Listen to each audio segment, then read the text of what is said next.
Hi there. My name is Jenna and I'm 46 years old. A few years ago, I was a happily married woman with the happiest family in the world.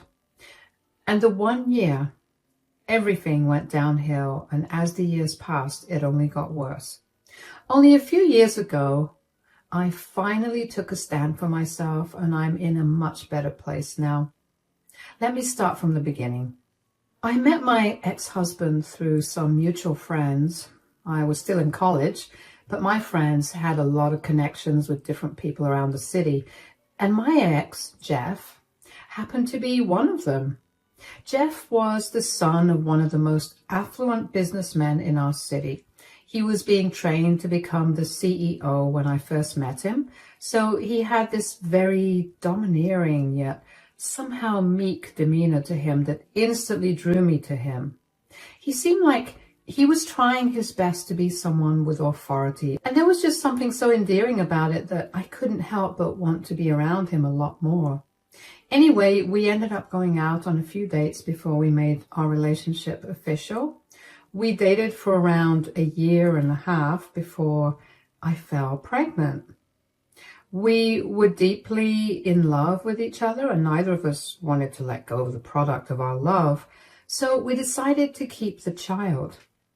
I gave birth to my beautiful daughter, Annabella, 9 months later, and about 3 months after Annabella's birth, Jeff proposed to me, and we had a beautiful wedding surrounded by our family and friends. After we got married, Jeff's father made Jeff the CEO of the family business, and that only happened on the condition that I signed a prenup.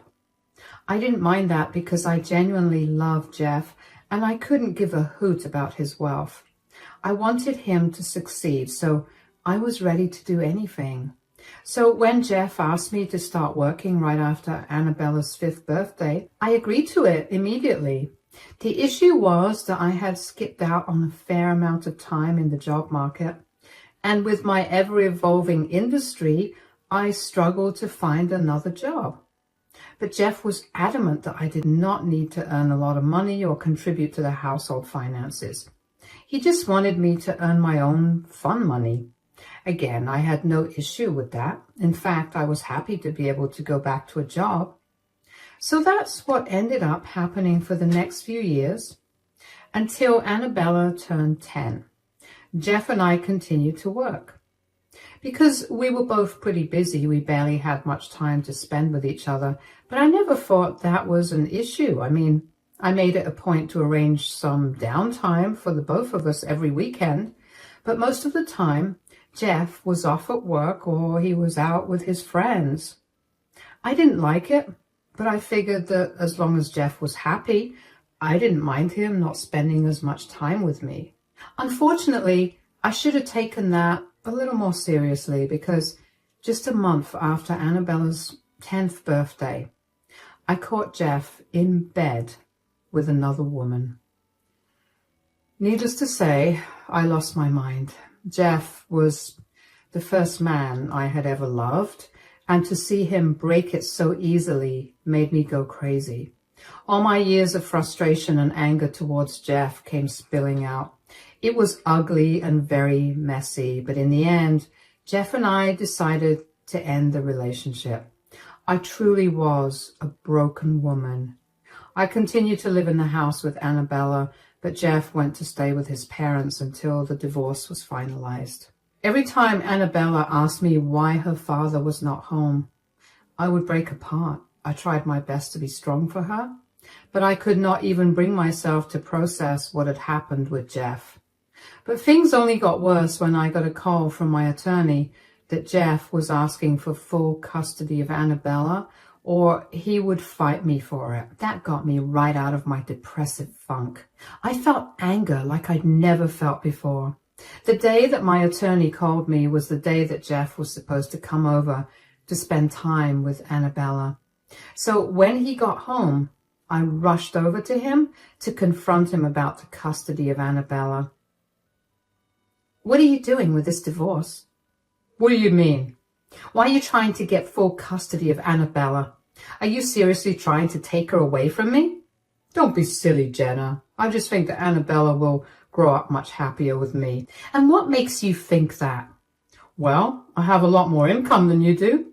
She's going to struggle to have her basic needs met if she stays with you full time. Child support will only cover so much. She's my daughter too, Jeff. You can't separate us.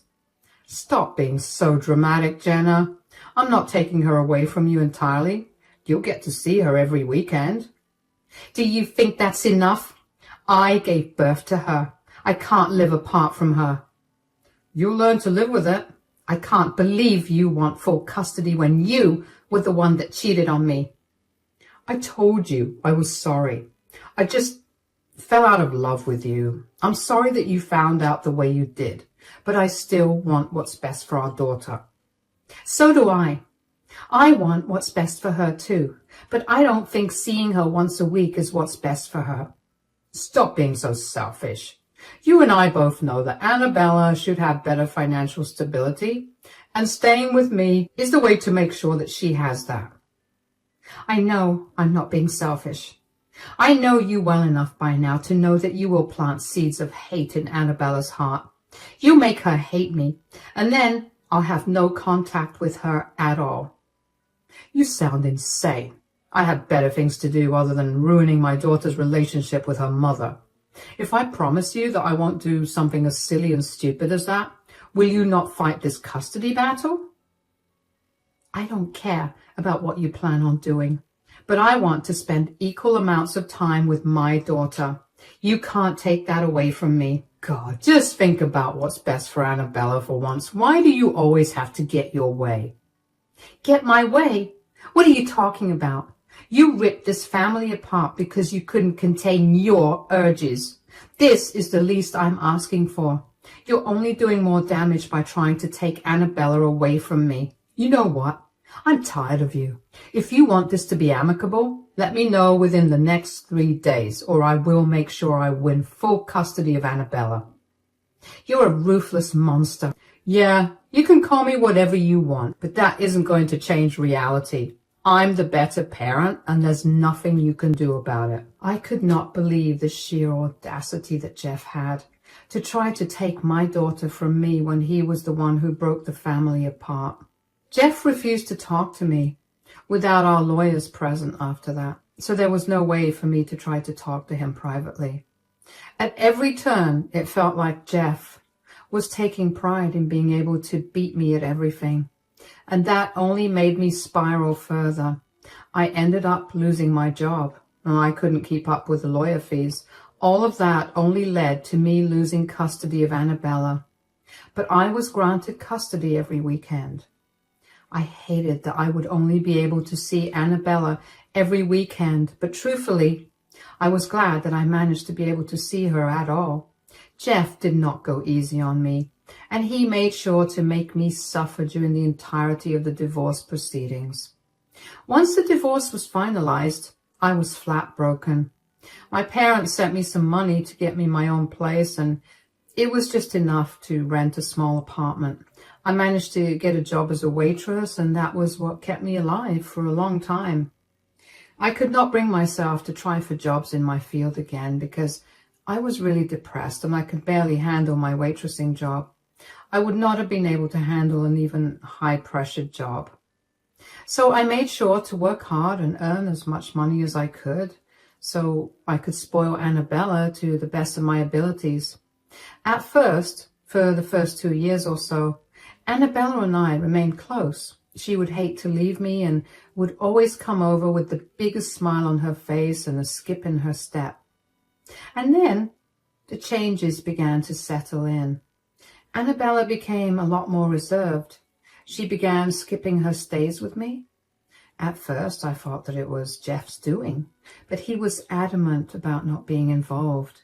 He told me that he had no interest in my relationship with Annabella, so he wasn't going to interfere in it.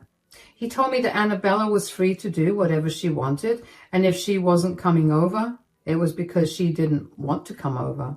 I spoke to Annabella about this, but she told me that she was too busy with schoolwork and wanted the weekends for herself. I accepted her answer, even though it hurt me. I mean, What kid would not want to spend time with their mother? Still, I kept my door open to her, and every once in a while, Annabella would come over. She'd be in tears about something. I'd comfort her. She'd tell me how lucky she was to have me as a mother, and she'd stay in contact with me for about 2 weeks before going back to ignoring me. You'd think that every time she did that, I'd learn that it was all some game to her. But it hurt just as much as the first time, every time she did it. I would comfort her and bask in her praises of me. I would work harder to make sure that she was happy and doing better than she was at her dad's place. Don't get me wrong. I didn't do any of that because I wanted her to choose me over her father. I only did that because I wanted to see her happy. And if I had the faculties to make that happen, you best bet that I did that. Eventually, it got to a point where I hadn't seen Annabella in over 8 months. Every time I tried to get a hold of Annabella, she'd either decline my calls or give me some lame excuse for why she couldn't make it. I never stopped trying for even a second to get her to visit me. And then one day, she told me that she'd be coming to see me. I was beyond ecstatic. When she arrived at my place, I greeted her as warmly as I could. "Hi, sweetie. It's been such a long time since I saw you."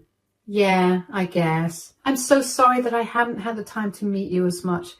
I've been really busy with work and my rent increased, so I've been pulling a lot more overtime to make up for it." "Why are you explaining yourself? It's whatever. I don't really care." "You seem upset with me. I wish I could change things, but Mom, stop it.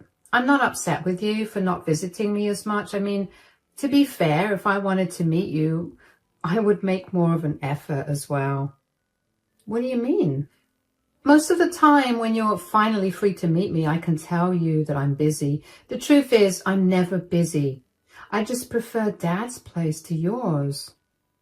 "Oh, yeah, I get that it's mean, but I also know that if I let you sit with that guilt any longer, it'll become my problem for the rest of the weekend. I'm sorry I've made you feel like my problems are something that you have to deal with, but if you don't mind me asking, why are you being so rude to me?"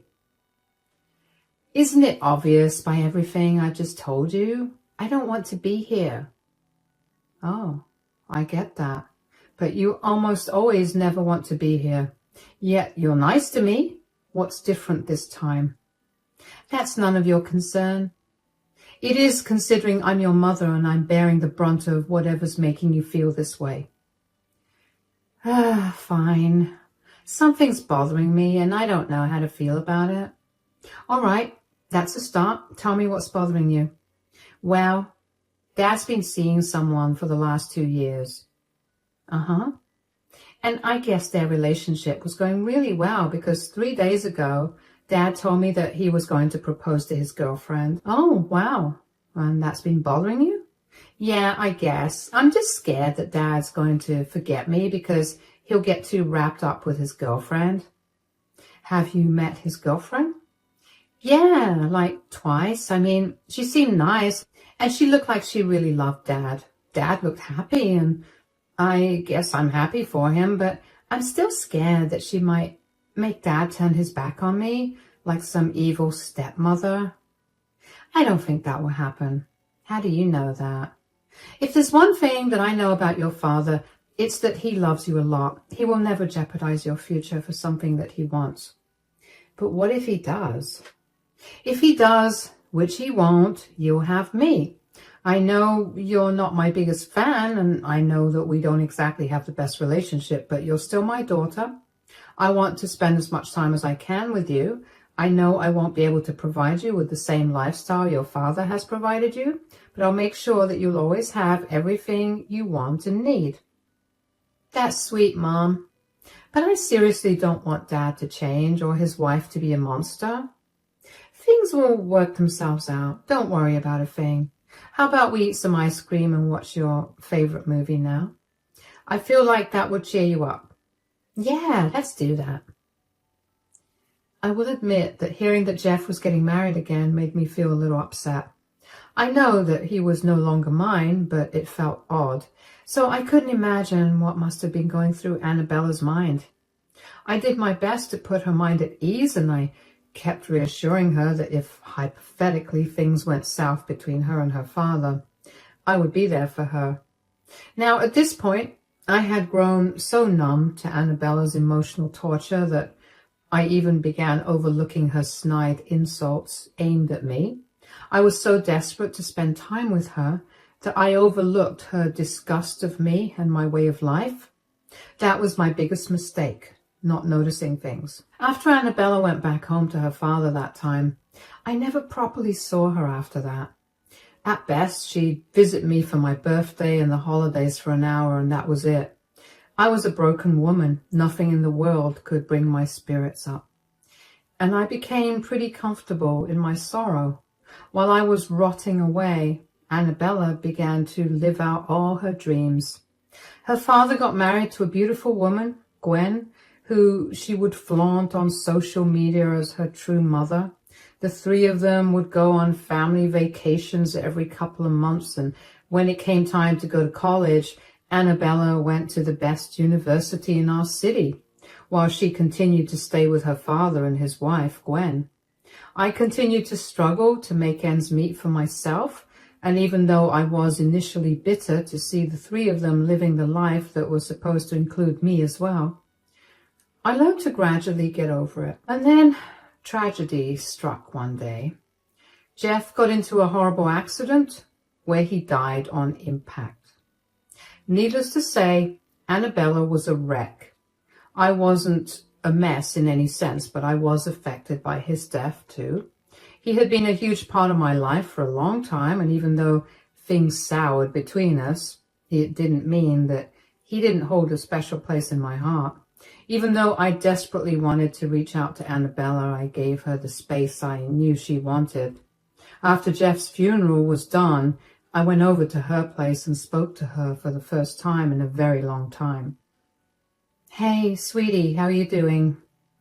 "Well, my father just passed away, so I definitely don't feel good." "I'm so sorry for your loss, honey. I don't know how else to reach out to you and comfort you." "No, I'm sorry for being a little hard to handle. Things are just not going so well in my head." "Yeah, I can imagine what you must be going through, but I had an idea. Why don't you come and stay with me after your dad's funeral is done?" "Stay with you? Like for a week or for good?"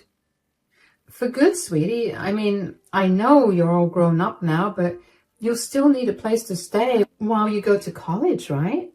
My place is a lot closer to your college, and you're my daughter, and I really want to spend time with you. You're going through something horrible, and I want to be there for you. I know that we haven't exactly been very close these last few years, but maybe we can fix that now." "Is that all Dad's death means to you? An opportunity to get close to me? Are you secretly happy that Dad died?" "Whoa, you're jumping through a lot of hoops to get to those conclusions. That's not true at all. Did I have a good relationship with your dad after we got a divorce? No. But that does not mean that I didn't want you to have a good relationship with him. I know that you're struggling right now, but there's no need for you to villainize me when I've been nothing but supportive of everything you've ever wanted. Now, do you want to move in with me?" "No." "No? Do you mind me asking why? And where will you stay if not with me? Do you have your own place?" "I don't have my own place, but I'll be staying with Gwen in her huge mansion of a house." "But I'm your mother. Do you want to stay with me? Living with a penniless waitress in a cramped apartment? I'll pass." "You can't be serious. You're not staying with your mother because you want to live in a mansion?"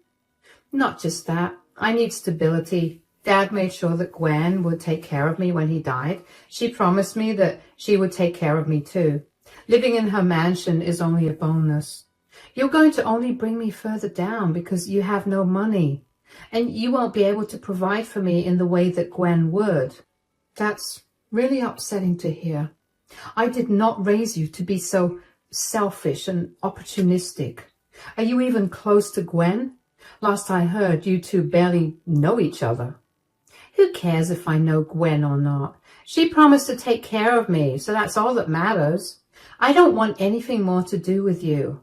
I only kept my relationship with you because Dad forced me to. I wanted nothing to do with a penniless beggar like you. I felt like I was living in poverty while I was with you for my weekend stays. And I never want to go back to that again.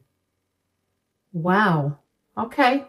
If that's how you really feel, then I can't do anything. I don't want you to force yourself to keep a relationship with me going, so we can part ways here. Since you really want to stay with Gwen, you can. But if things go south, I won't be able to help you out. Do you understand? Good riddance. I don't need you anyway. Annabella shoved me out of the house and then slammed the door in my face. I felt so shocked that I didn't even know how to react.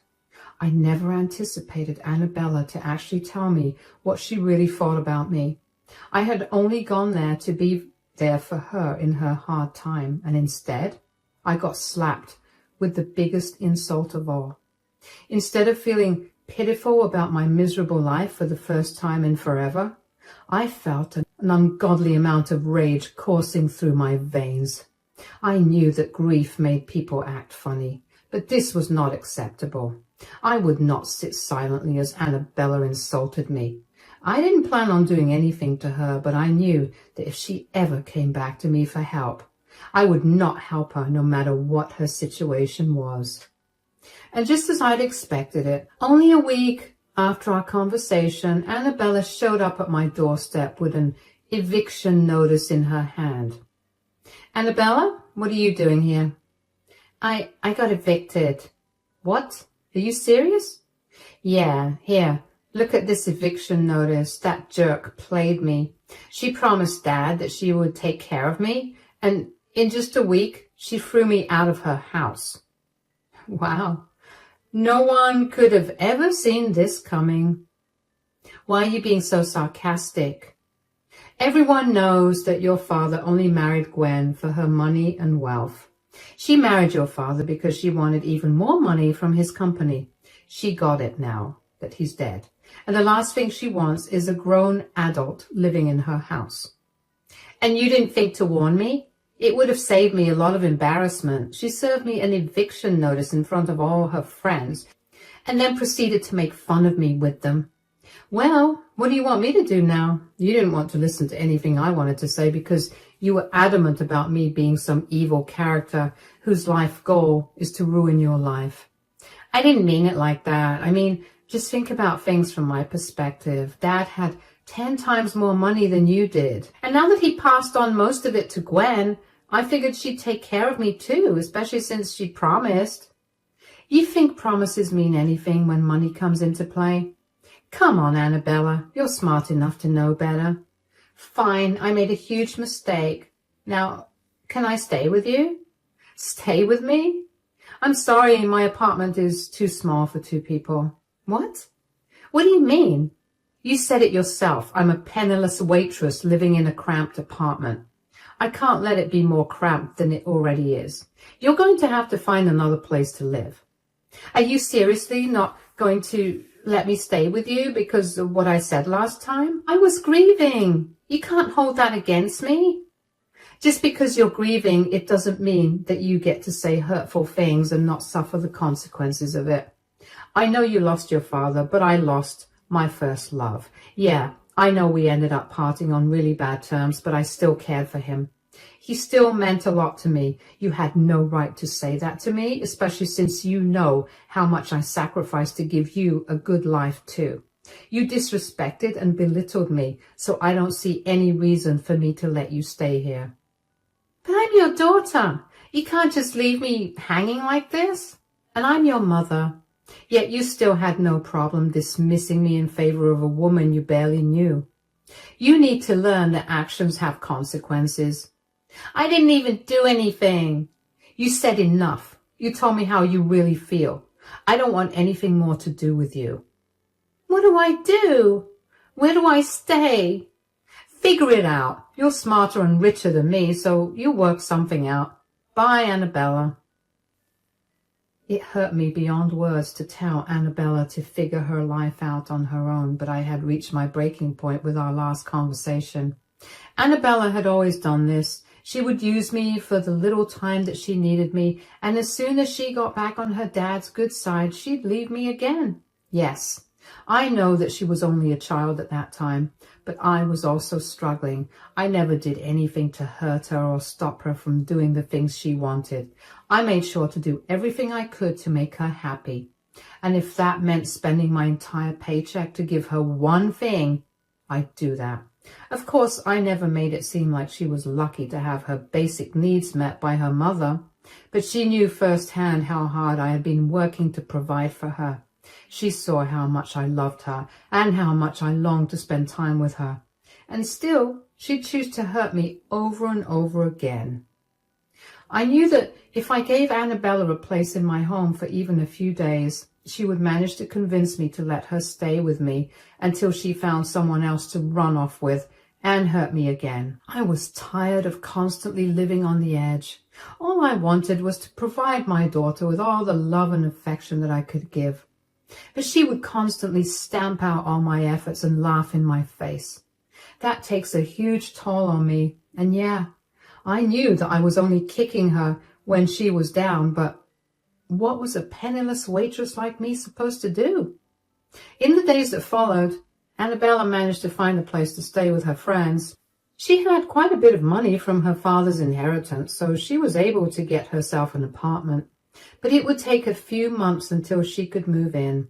She couch surfed during those months, but she made sure to text me every day about how much of a disappointment I was to her as a mother. It hurt like crazy to read those messages, but I learned to ignore them. I knew I was doing what was best for her at the end of the day. She needed to learn that her actions have consequences, and if that lesson has to come through me, then so be it. Annabella eventually moved into her own place and found a good job to support herself. She stopped texting me, and I think I've been blocked, but I haven't really checked. I booked myself a therapist, and I've been going to therapy regularly for the last 6 months. I've gradually learned to be proud of myself for standing up to Annabella. I'm glad that I finally put my foot down and stood my ground. It's been really hard to accept myself for letting go of my baby girl, but in the end, it was a decision I had to make for the better of both of us. Life is still continuing, and I'm only getting better. I recently got promoted to manager, so not only does that mean that I'm gradually doing better for myself, but it also means that I'm no longer a penniless waitress. Thanks for listening to my story.